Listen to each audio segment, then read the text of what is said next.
महाराष्ट्र राज्य शिक्षक परिषदेच्या वतीने आम्ही 2 मे 2012 नंतरच्या ज्या काही बोगस नियुक्त्या, मान्यता, शालार्थ ID आणि शिक्षण क्षेत्रात भ्रष्टाचार झाला त्याच्याबाबतची चौकशी करण्यासाठी SIT गठीत केली पाहिजे अशी मागणी घेऊन सातत्याने आम्ही प्रयत्न करत होतो, लढत होतो, आंदोलनसुद्धा केले.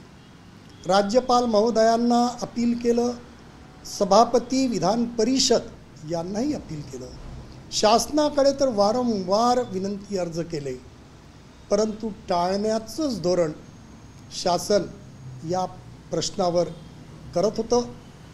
काल विधानसभेत नागपूरचे आमदार, मध्य नागपूरचे, जे खरं म्हणजे आमच्या शिक्षक परिषदेच्या नेत्याचे सुपुत्र आहे, स्वर्गीय प्रभाकरराव दटके यांचे ते सुपुत्र आहे, प्रवीण प्रभाकरराव दटके यांनी लक्षवेधीच्या निमित्तानं हा विषय लावून धरला आणि शासनाला SITची घोषणा करावी लागली.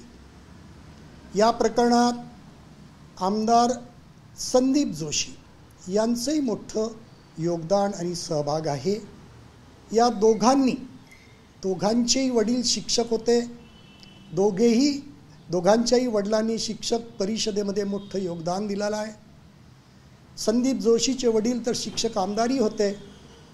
या दोघांनी जी काही मेहनत केली या प्रश्नाकरता त्यांचं विशेष अभिनंदन आणि कौतुक महाराष्ट्र राज्य शिक्षक परिषदेच्या वतीने मी करतो.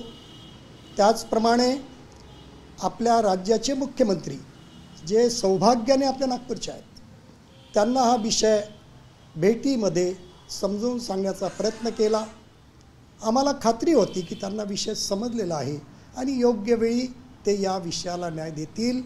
ती योग्य वेळ काल 1 जुलै 2025ला आली आणि शिक्षण मंत्री दादा भुसे यांनी लक्षवेधीच्या निमित्तानं, चर्चेच्या निमित्तानं घोषणा केली की राज्यातील बोगस नियुक्ती, मान्यता, शालार्थ ID या प्रकरणाची SIT मार्फत चौकशी केली जाईल आणि 3 ते 4 महिन्यात अहवाल मागितला जाईल. त्या अहवालाच्या आधारावर पुढील कार्यवाही होईल. याबद्दल शासनाचे, मुख्यमंत्री देवेंद्र फडणवीस साहेबांचे, शिक्षण मंत्री दादा भुसे साहेबांचे आणि ज्या विधानसभेच्या आमदारांनी या चर्चेत सहभाग घेतला आणि हा विषय लावून धरला त्या सर्वांचे मी आभार मानतो, धन्यवाद देतो आणि कृतज्ञताही व्यक्त करतो. सर, हा घोटाळा सुद्धा नागपूरपुरता मर्यादित आहे. जेव्हा हा राज्यस्तरावर होईल त्यावेळी याची व्याप्ती वाढेल का, असंही बोललं जातं की थेट मंत्रालयापर्यंत याचे तार असतील. त्यामुळे तुम्हाला वाटतं की ह्या SITला या सगळ्या प्रकरणात चौकशी करता येईल आणि कारवाई करता? हा घोटाळा फक्त नागपूरपुरता मर्यादित नाही, पण नागपूरमध्ये चळवळ जरा गतिशील आहे म्हणून तो घोटाळा पुढे आला आणि यामध्ये सगळ्यात मोठं योगदान मीडियाचं आहे, आपल्या सर्वांचं आहे. आपण सर्वांनी तो उचलून धरला म्हणून तो राज्य स्तरावर गाजला. पण मुंबईत सुद्धा मोठ्या प्रमाणात भ्रष्टाचार आहे.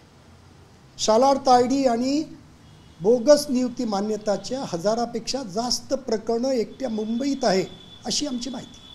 संपूर्ण राज्यातल्या प्रत्येक जिल्ह्यात कमी जास्त संख्येत हे घोटाळे झालेले आहेत.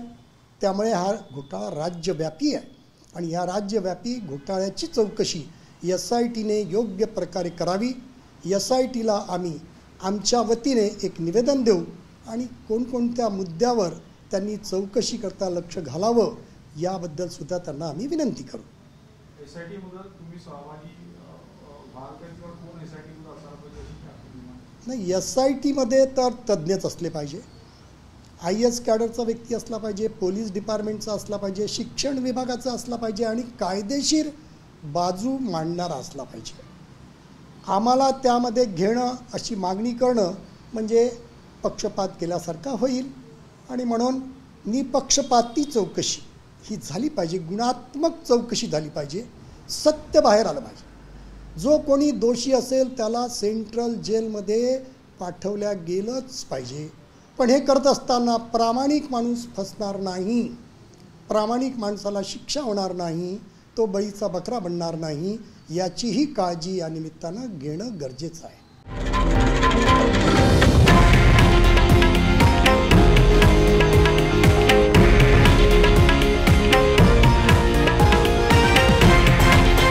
हे आहे देशातील नंबर 1 न्यूज नेटवर्क आणि आपण पाहत आहात TV9 मराठी, एकमेव.